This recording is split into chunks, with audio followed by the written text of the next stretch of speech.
Hi friends, ഇന്ന് ഞാൻ ഉണ്ടാക്കാൻ പോണത് ഒരു അറബിക്ക് സ്വീറ്റ് ഒരു ഡിഷാണ് ഉണ്ടാക്കാൻ പോണത്. കുട്ടികൾക്ക് ഒരുപാട് ഇഷ്ടപ്പെടും. അറബിക്കിൻ്റെ ആയതുകൊണ്ട് ഇവിടെ മാത്രമല്ല, നമുക്ക് നാട്ടിലും ഇത് ഉണ്ടാക്കാം. ഞാൻ ഇവിടെ എടുത്തിട്ടുള്ളത് നെസ്ലയുടെ മിൽക്ക് മെയ്ഡാണ് യൂസ് ചെയ്തിരിക്കുന്നത്. ഞാനൊരു പാൻ വെച്ചിട്ട് കുറച്ച് ബട്ടർ ആഡ് ചെയ്തിട്ടുണ്ട്. പിന്നെ നമുക്കൊരു സേമിയയില്ലേ, അത് കനം കുറഞ്ഞ സേമിയാണ് കേട്ടോ ഞാൻ എടുത്തിട്ടുള്ളത്. ഇവിടെ സാധാരണ സേമിയയിലും നമുക്ക് കുഴപ്പമൊന്നുമില്ല. അത് നമുക്കൊന്ന് ഇട്ടിട്ട് ആ ബട്ടറിലൊന്ന് ഇതാവാൻ വേണ്ടിയിട്ടാണ്. അപ്പോൾ ആ സേമിയ ഓൾറെഡി റോസ്റ്റഡ് ആണ്. അപ്പോൾ അതൊന്ന് സേമിയയുടെ ബട്ടർ അതിലേക്ക് ചേർന്നതിന് ശേഷം നമുക്കൊരു 5 സ്പൂണ് ഷുഗർ ഇങ്ങനെ ആഡ് ചെയ്തിട്ടുണ്ട്. അത് മെൽറ്റായി വരുമ്പോൾ നമുക്ക് അതിലേക്ക് 1 സ്പൂണും കൂടി ബട്ടർ ആഡ് ചെയ്ത് കൊടുക്കാം. എന്നിട്ട് നന്നായിട്ടൊന്ന് ഇളക്കി യോജിപ്പിക്കുക. ബട്ടറൊക്കെ ഒന്ന് മെൽറ്റായി വരാൻ വേണ്ടിയിട്ട്. അതായത് ഷുഗറൊക്കെ മെൽറ്റായി, അതുപോലെ ബട്ടറും മെൽറ്റായി വന്നിട്ടുണ്ട്.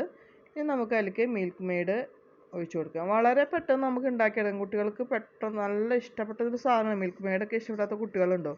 അപ്പോൾ നമുക്ക് ഈ സാധനം കുട്ടികൾക്ക് ഉണ്ടാക്കി കൊടുക്കാം. കുട്ടികൾക്ക് മാത്രമല്ല, ഗസ്റ്റൊക്കെ വരുമ്പോൾ നമുക്ക് ഞെട്ടിക്കാനായിട്ട് വളരെ ഈസി ആയിട്ട് നമുക്ക് ഉണ്ടാക്കാൻ പറ്റുന്ന സാധനമാണ്. അതായത് നമ്മൾ മിൽക്ക് മെയ്ഡൊക്കെ ഒഴിച്ച് ഷുഗറും ബട്ടറൊക്കെ ഒന്ന് മെൽറ്റ് ചെയ്ത് എല്ലാം അതും അതിലത്തെ പാലുണ്ട്, മിൽക്ക് മെയ്ഡത്തെ പാല് ഇത് വറ്റി, ഒന്നും അധികം വറ്റരുത്, അധികം റോസ്റ്റ് ആക്കാനും പാടില്ല. ഇതേ ഈ പരുവത്തിലാവണം. അപ്പോൾ തന്നെ നമ്മൾ ആ പാത്രത്തിൽ നിന്ന് നമ്മൾ വേറൊരു പാത്രത്തിലേക്ക് മാറ്റുക. പെട്ടെന്ന് കട്ട് ചെയ്ത് പോകുന്നത് ഇതെന്നെ ചൂടൊന്ന് പോകാൻ വേണ്ടിയിട്ട് നമുക്കൊന്ന് ഇതുപോലെ ആവിക്കൊന്ന് പോകാൻ വേണ്ടിയിട്ട് ഒന്ന് പരത്തിട്ടതിന് ശേഷം നമുക്ക് ഇന്ന പാത്രം എന്നില്ല, നമുക്ക് ഏത് ഷേപ്പ് നമുക്ക് ഇഷ്ടപ്പെട്ട ഷേപ്പ്. ഞാൻ അങ്ങനത്തെ ഒരു ചെറിയൊരു അടപ്പാണ് എടുത്തിട്ടുള്ളത്. അതിൽ കുറച്ച് ബട്ടർ ഞാൻ ഇങ്ങനെ മൊത്തം ആക്കി വെച്ചിട്ടുണ്ട്.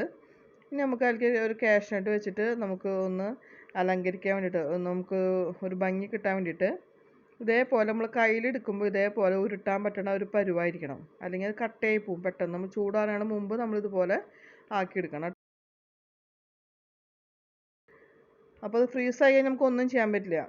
എന്നിട്ട് നമുക്കിതുപോലെ നമുക്ക് ഇഷ്ടമുള്ള ഷേപ്പ്, ഇന്ന ഷേപ്പിന്നില്ല, കുട്ടികൾക്ക് ഇഷ്ടപ്പെട്ട ഒരു ഷേപ്പ്, ഇത് സ്റ്റാറോ ഏതായാലും നമുക്ക് കുഴപ്പമില്ല. കണ്ടോ, ഇതേപോലെ ആക്കിയതിന് ശേഷം നമുക്ക് ഉരുടുക്കണ്ട. അടിപൊളി ഒരു നെസ്ലയുടെ ഒരു സ്വീറ്റാണിത്. അപ്പോൾ നമുക്ക് കുട്ടികൾക്ക് ഇഷ്ടപ്പെട്ട ഒരു നെസ്റ്റ് നമ്മൾ ഉണ്ടാക്കി കഴിഞ്ഞു. വളരെ ടേസ്റ്റിയാണ്. സ്വീറ്റ് നെസ്റ്റിനാണ് ഞാൻ പേരിട്ടിരിക്കുന്നത്. അപ്പോൾ നിങ്ങളെല്ലാവരും വീട്ടിൽ ഇത് ട്രൈ ചെയ്ത് നോക്കണം. നിങ്ങൾക്ക് എൻ്റെ വീഡിയോ ഇഷ്ടപ്പെട്ടാൽ സബ്സ്ക്രൈബ് ചെയ്യാനും ഷെയർ ചെയ്യാനും കമൻറ്റ് ചെയ്യാനും മറക്കരുത്.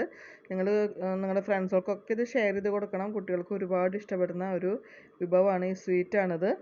കുട്ടികൾക്ക് എന്നും കഴിക്കണ ഒരു ഫുഡ്, ഒരു വ്യത്യസ്തമായൊരു ഫുഡ് കൊടുക്കുമ്പോൾ അവർക്ക് ഇത് ഒരുപാട് ഇഷ്ടപ്പെടുന്നതാണ്. മിൽക്ക് മെയ്ഡ് ആയതുകൊണ്ട് പ്രത്യേകിച്ച്. അപ്പോൾ നമുക്ക് ഇത് അടുത്തത് ഇവിടെ റെഡി ആയിട്ടുണ്ട്. നമുക്ക് ഇതുപോലെ അല്ലാതെ ആക്കിയെടുക്കാം. നമുക്ക് ഇതൊന്ന് സെർവ് ചെയ്താലോ? നട്ട്സ് മാത്രമല്ല ഗ്രേപ്സും വെച്ചിട്ട് നമുക്ക് ഇത് ഡെക്കറേറ്റ് ചെയ്യാം കേട്ടോ. Thank you.